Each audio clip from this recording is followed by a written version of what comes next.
ছাব্বিশের বিধানসভা ভোট দরজায় কড়া নাড়ছে বলা চলে। তাই খুব স্বাভাবিকভাবেই ভোট প্রচার জনসংযোগ করতে ব্যস্ত প্রার্থীরা। এটাই সময় প্রার্থীরা যখন নিজেদের প্রমাণ করতে পারবেন। বৈশাখের দাবদাহে যখন প্রাণ ওষ্ঠাগত, ঠিক তখনই প্রার্থীদের দিন রাত এক করে চলছে দেওয়াল লিখন, বাড়ি বাড়ি ঘুরে জনসংযোগ সহ জনসভা।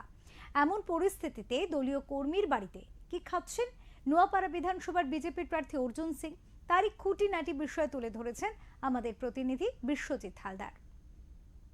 দলীয় কর্মীর বাড়িতে মধ্যাহ্নভোজ সাচ্ছেন অর্জুন সিং, আর নিজের হাতে রান্না করেছেন সেই দলীয় কর্মীর বাড়ি। কি অর্জুন সিং এর জন্য কি রান্না হলো?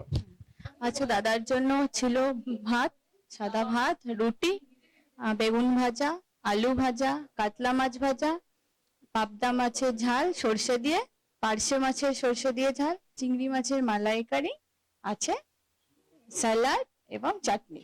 আমাদের খুব ভালো লাগছে, দাদা আমাদের বাড়িতে এসেছেন। আমরা তাকে আমাদের যতটুকু আমরা খুব ভালো মতো চেষ্টা করছি তাকে আপ্যায়ন করার। আমরা তার জন্য আমরা যৎসামান্য আমরা ব্যবস্থা করেছি। আমাদের ভীষণ ভালো লাগছে তিনি আমাদের বাড়িতে এসেছেন।